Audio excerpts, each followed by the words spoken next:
The contrails streaked white against the frozen February sky over northern Germany as Oberleutnant Franz Stiegler rolled his Messerschmitt Bf 109 into position behind what he assumed would be an easy kill. Another American escort fighter limping home after the long flight from England. His squadron had been feasting on these vulnerable machines for months, shooting them down as they ran out of fuel trying to shepherd bombers deep into Reich territory. But as Stiegler closed to firing range on this particular aircraft, something felt different.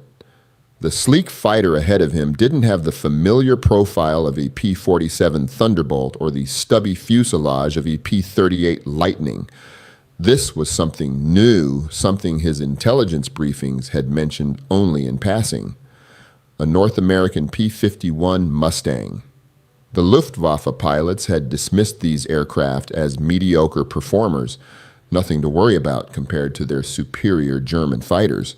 What Stiegler didn't know in that moment, what none of the Luftwaffe high command had fully grasped yet, was that he was looking at the aircraft that would systematically destroy German air superiority over the next 15 months. The fighter he was about to engage wasn't the underpowered disappointment German intelligence had described. It was something entirely different, something impossible. By March 1944, just weeks after that encounter, approximately 175 of these transformed Mustangs would appear over Berlin for the first time in aviation history. They would fly escort missions that military planners had calculated were mathematically impossible.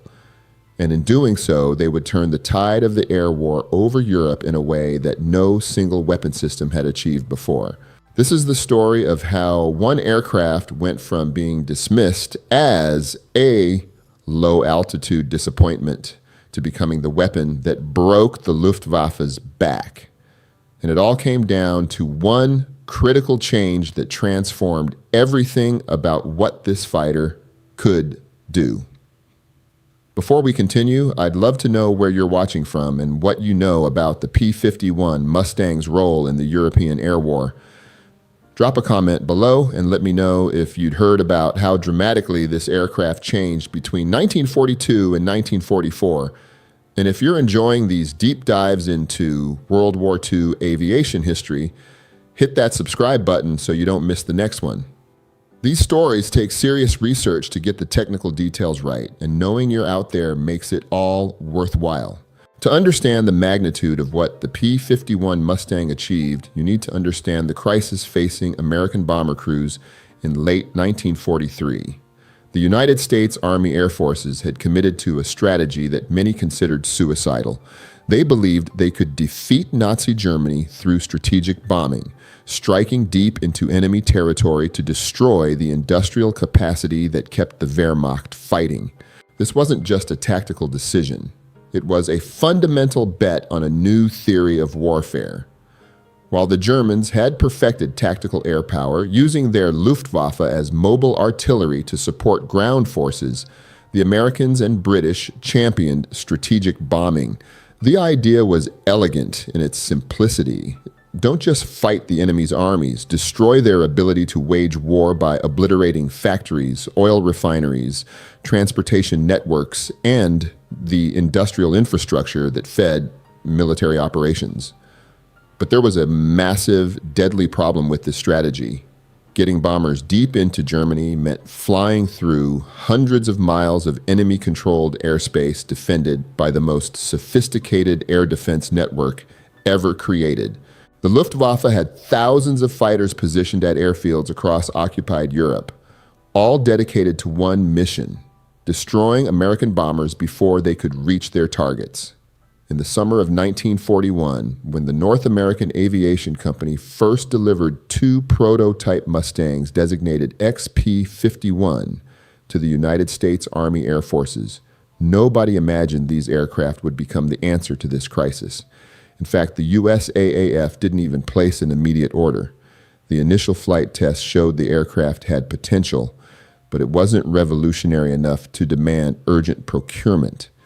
Took intervention from General Henry Hap Arnold, commanding general of the Army Air Forces to keep 55 Mustangs from a British order for evaluation purposes. Even then, most of these early aircraft were converted into F-6A photo reconnaissance planes. They were assigned to the 154th and 111th Observation Squadrons and sent to North Africa in the spring of 1943 to take pictures, not fight. The reason for this lukewarm reception became clear once pilots started flying the early P-51A model in combat conditions. These aircraft were powered by Allison V-1710 engines, the same power plants used in early P-40 Warhawks and P-38 Lightnings. And while the Allison engine performed beautifully at low altitudes, it had a critical weakness that made it nearly useless for the mission American bomber crews desperately needed. Above 15,000 feet, the Allison engine's performance fell off dramatically. By 20,000 feet, where B-17 Flying Fortresses and B-24 Liberators conducted their bombing runs through the heaviest flak and fighter opposition, the P-51A became sluggish and underpowered. It simply couldn't maintain the speed and maneuverability necessary to dogfight with German interceptors at those altitudes. So the early Mustangs were relegated to theaters where air combat happened closer to the ground. The China-Burma-India theater received most of the P-51A production run, where the aircraft performed admirably in low-altitude fighter-bomber roles. In April 1942, the Army Air Forces even ordered a dedicated ground attack version called the A-36 Apache, fitted with dive brakes and bomb racks for precision strikes. The A-36 entered combat in June 1943, seeing action across North Africa, Italy, and India. Pilots loved the aircraft's handling characteristics and its ability to take punishment from ground fire. But nobody was calling it a war-winning weapon. It was just another competent fighter bomber doing important but unglamorous work, far from the decisive battles being fought in the skies over Germany. Meanwhile, American bomber crews were dying in horrifying numbers over German-controlled territory. Without fighter escorts capable of staying with them all the way to targets deep inside Germany, bomber formations faced relentless attacks from Luftwaffe interceptors. The fighters that could escort them, P-47 Thunderbolts and P-38 Lightnings, simply didn't have the range to accompany bombers beyond the German border before having to turn back to refuel. This created what bomber crews called the Gap of Death, a zone deep inside Germany where bombers flew without fighter protection, vulnerable to coordinated attacks by German fighters that had perfected tactics specifically designed to break up bomber formations and shoot down as many aircraft as possible before they could drop their bombs and escape. The statistics were brutal. On missions to heavily defended targets like ball-bearing factories at Schweinfurt or aircraft plants at Regensburg, bomber losses sometimes exceeded 20%. That meant 1 in 5 aircraft that took off from England didn't come home. 1 in 5 crews, 10 men per bomber, either killed, captured, or missing. At those loss rates, the mathematical certainty was that bomber crews wouldn't survive their required 25 mission combat tours. Something had to change. The strategic bombing campaign that American military planners had bet the war on was failing because bombers couldn't survive the journey to their targets. What the Army Air Forces needed was a fighter that could fly as far as the bombers, fight effectively at altitudes above 20,000 feet, and still have enough fuel to dogfight with German interceptors before escorting the surviving bombers safely home. Every expert in aviation engineering said such an aircraft was impossible. The physics simply didn't work. Fighters needed to be small and light to be maneuverable. Long range required massive fuel tanks that added weight and drag. High altitude performance demanded supercharged engines that consumed fuel at prodigious rates. You couldn't optimize for all 3 characteristics simultaneously.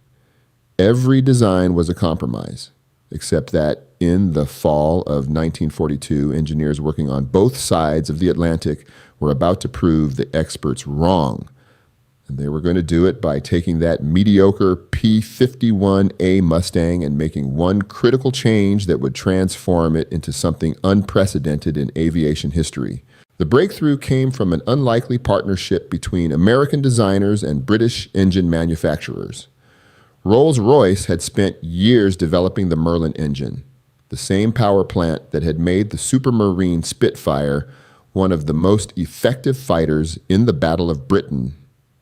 The Merlin was a masterpiece of engineering, a liquid-cooled V-12 that maintained excellent performance at high altitudes thanks to its advanced two-stage supercharger. Someone, and history isn't entirely clear who deserves the credit, had the idea of mating the Merlin engine to the P-51 Mustang airframe. It seemed like a long shot. The aircraft had been designed around the Allison engine. Fitting a completely different power plant would require extensive modifications to engine mounts, cooling systems, propeller configurations, and weight distribution. But when test pilots finally got behind the controls of the prototype Merlin-powered Mustang in late 1942, they discovered something extraordinary. One test aircraft in the United States reached 441 miles per hour at 29,800 feet. That was nearly 100 miles per hour faster than the P-51A at that altitude. It wasn't just an improvement, it was a transformation. The Merlin engine didn't just give the Mustang more speed at high altitude. It fundamentally changed what the aircraft could do. The combination of the Mustang's exceptionally clean aerodynamic design and the Merlin's powerful high-altitude performance created a fighter that could cruise at 350 miles per hour at 25,000 feet while sipping fuel at rates that gave it unprecedented range. North American aviation immediately pivoted into mass production of the Merlin-powered variants, designated P-51B when built at the Inglewood, California plant, and P-51C when manufactured in Dallas, Texas. The changes were more than just the engine swap. Engineers redesigned the entire engine installation, relocated fuel tanks, modified the cooling system, and optimized dozens of smaller components.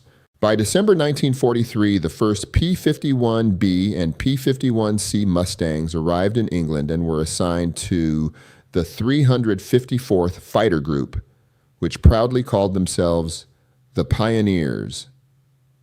These pilots and ground crews knew they were flying something special. The aircraft's performance numbers were impressive on paper, but nobody yet understood the strategic implications of what this fighter could achieve.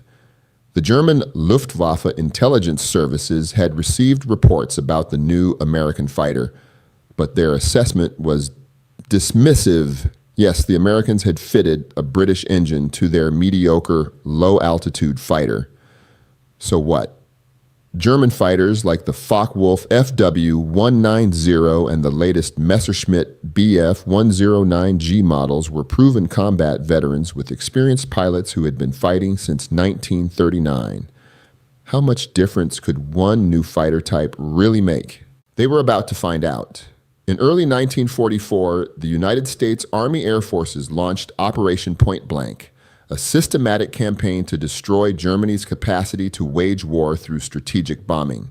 The operation had two primary objectives. First, cripple German fighter production by bombing aircraft factories and related industrial facilities. Second, destroy the Luftwaffe itself by forcing German fighters into battle, where American numerical superiority could grind them down through attrition. The key to both objectives was the P-51 Mustang. With external drop tanks, the Merlin-powered Mustang could fly escort missions to Berlin and back, a round trip of over 1,100 miles. That meant American bomber formations would have fighter protection all the way to their targets and all the way home. There would be no more gap of death where bombers flew defenseless through the heart of German airspace. On March 6, 1944, the strategic situation in the European air war changed forever. United States heavy bombers struck Berlin for the first time with full fighter escort coverage. Approximately 175 P-51 Mustangs accompanied the bomber stream all the way to the German capital and back, engaging in running dogfights with Luftwaffe interceptors across hundreds of miles of enemy territory. The psychological impact on German fighter pilots was immediate and devastating. For years, they had enjoyed a significant tactical advantage. They knew exactly when American bombers would be vulnerable, could calculate precisely when escort fighters would have to turn back for fuel, and could mass their forces for coordinated attacks on defenseless bomber formations. Now that advantage was gone. The Mustangs stayed with the bombers all the way to target and all the way home. And they weren't just passively defending the bomber stream. Mustang pilots had authorization to leave the bombers when German fighters were spotted, chase them down, and destroy them before they could organize attacks. The hunters had become the hunted. German pilots quickly learned that engaging a P-51 Mustang at high altitude was nearly suicidal. The American fighter had superior speed, excellent acceleration, and remarkable maneuverability for an aircraft with such long range. The Mustang could outturn most German fighters above 20,000 feet. It could outdive everything the Luftwaffe had. And it could pursue retreating German aircraft back to their own airfields and strafe them during landing when they were most vulnerable. But the transformation wasn't complete yet. Even as the P-51B and P-51C models were proving themselves over Germany in early 1944, North American aviation was preparing to introduce the ultimate development of the Mustang design. The P-51D incorporated lessons learned from combat operations and pilot feedback into what would become the definitive version of the aircraft. The most obvious change was the bubble canopy that replaced the earlier Razorback design. This gave pilots complete 360-degree visibility, a massive advantage in the fluid chaos of aerial combat, where spotting an enemy fighter a few seconds earlier often meant the difference between life and death. Pilots who flew both variants unanimously praised the improved visibility of the P-51D. But the changes went far beyond the canopy.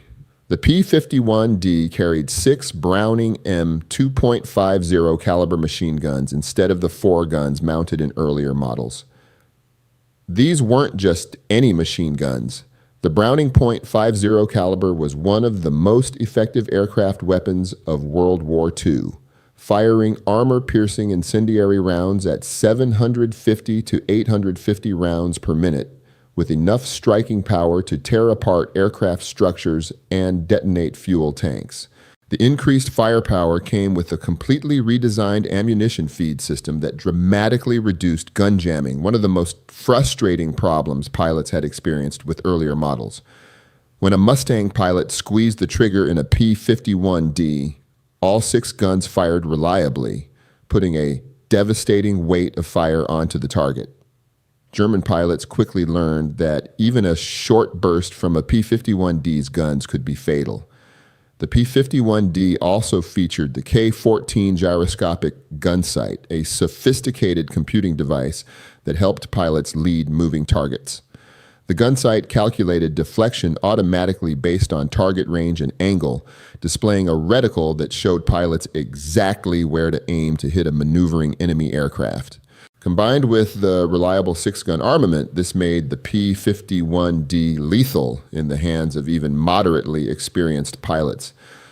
Nearly 8,000 P-51D Mustangs were built, making it by far the most numerous variant. They began arriving in Europe in large numbers during the spring of 1944, just as the preparations for D-Day intensified. By the time Allied forces stormed the beaches of Normandy on June 6, 1944, the P-51D had become the primary long-range escort fighter of the United States Army Air Forces. The impact on the air war was measurable in stark statistics. In January 1944, before the arrival of long-range Mustang escorts, the 8th Air Force lost 223 heavy bombers on missions over Germany. By May 1944, with hundreds of P-51 Mustangs providing escort, bomber losses dropped to 156, despite flying more missions against more heavily defended targets. The trend continued throughout the summer and fall, but the losses that really told the story were on the German side. The Luftwaffe was hemorrhaging experienced pilots at unsustainable rates. Every major bomber raid now resulted in dogfights, where German fighters faced numerical disadvantage against better-equipped American fighters that could pursue them relentlessly. Luftwaffe pilot training programs couldn't replace losses fast enough, and the quality of replacement pilots declined steadily as experienced instructors were pulled into combat units. By the fall of 1944, the Luftwaffe fighter force was effectively broken. German fighters still rose to defend the Reich when American bombers appeared, but they did so with diminishing effectiveness. Inexperienced pilots flew obsolescent aircraft with chronic fuel shortages against overwhelming numbers of technologically superior American fighters. The outcome of individual engagements was rarely in doubt. The P-51 Mustang hadn't just won air superiority over Germany. It had achieved something more significant. It had made the strategic bombing campaign viable by solving the escort range problem that had seemed mathematically impossible to overcome. Those B-17 Flying Fortresses and B-24 Liberators that previously flew unescorted through the gap of death now reached their targets with fighter protection, dropped their bombs with greater accuracy because they weren't being torn apart by fighter attacks, and returned home with acceptable loss rates. And it wasn't just about protecting bombers. Mustang pilots actively hunted the Luftwaffe wherever they could find it. They strafed airfields, destroyed aircraft on the ground, attacked training facilities, and made it impossible for German fighters to operate with the freedom they had enjoyed earlier in the war. By early 1945, the Luftwaffe had effectively ceased to exist as a fighting force. The final accounting of the P-51 Mustang's contribution to victory in Europe is staggering. Mustang pilots were credited with destroying approximately 4,950 enemy aircraft in air-to-air combat, more than any other Allied fighter in the European theater. They destroyed another 4,131 aircraft on the ground during strafing attacks. Those numbers represent a substantial portion of total Luftwaffe losses during the final 18 months of the war. But the deeper significance went beyond kill counts. The P-51 Mustang proved that the strategic bombing doctrine, which many had dismissed as unworkable after the devastating losses of 1943, could succeed with the right supporting technology. It demonstrated that air superiority wasn't just about having good fighters. It was about having fighters that could go where they were needed and stay there long enough to accomplish the mission. The transformation from that dismissed low-altitude fighter to the weapon that broke German air superiority happened because engineers refused to accept that the laws of physics made long-range, high-altitude escort impossible. They found a solution by combining the Mustang's exceptional airframe design with Britain's superb Merlin engine.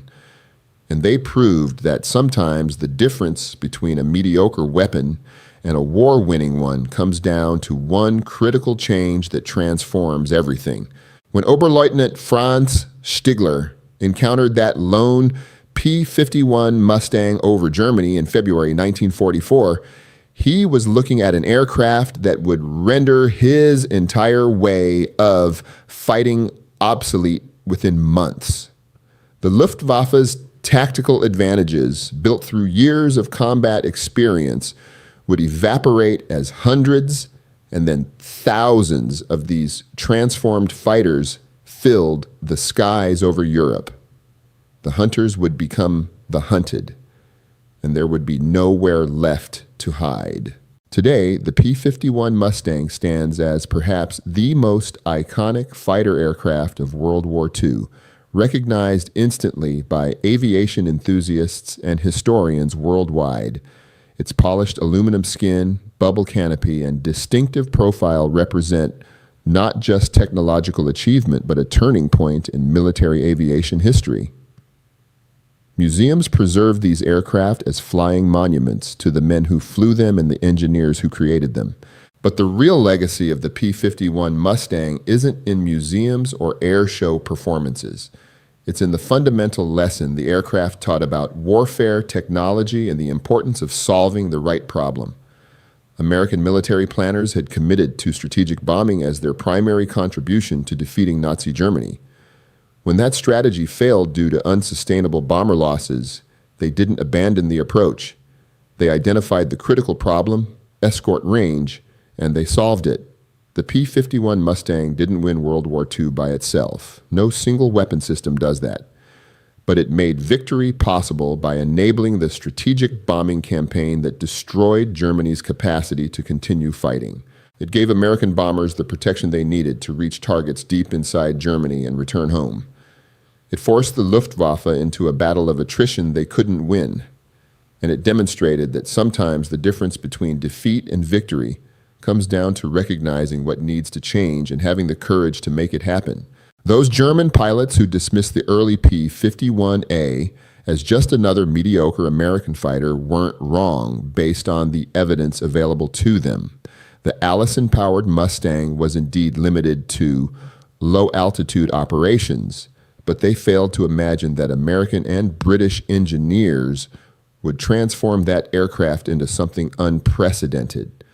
By the time 175 P-51 Mustangs appeared over Berlin in March 1944, the Luftwaffe was facing an opponent they had never encountered before, a fighter that could go anywhere, stay as long as necessary, and win almost every engagement it fought. The laughter stopped quickly after that, and by the time the war ended 15 months later, the P-51 Mustang had written its name into aviation history as the fighter that changed everything about how air power shaped the outcome of World War II.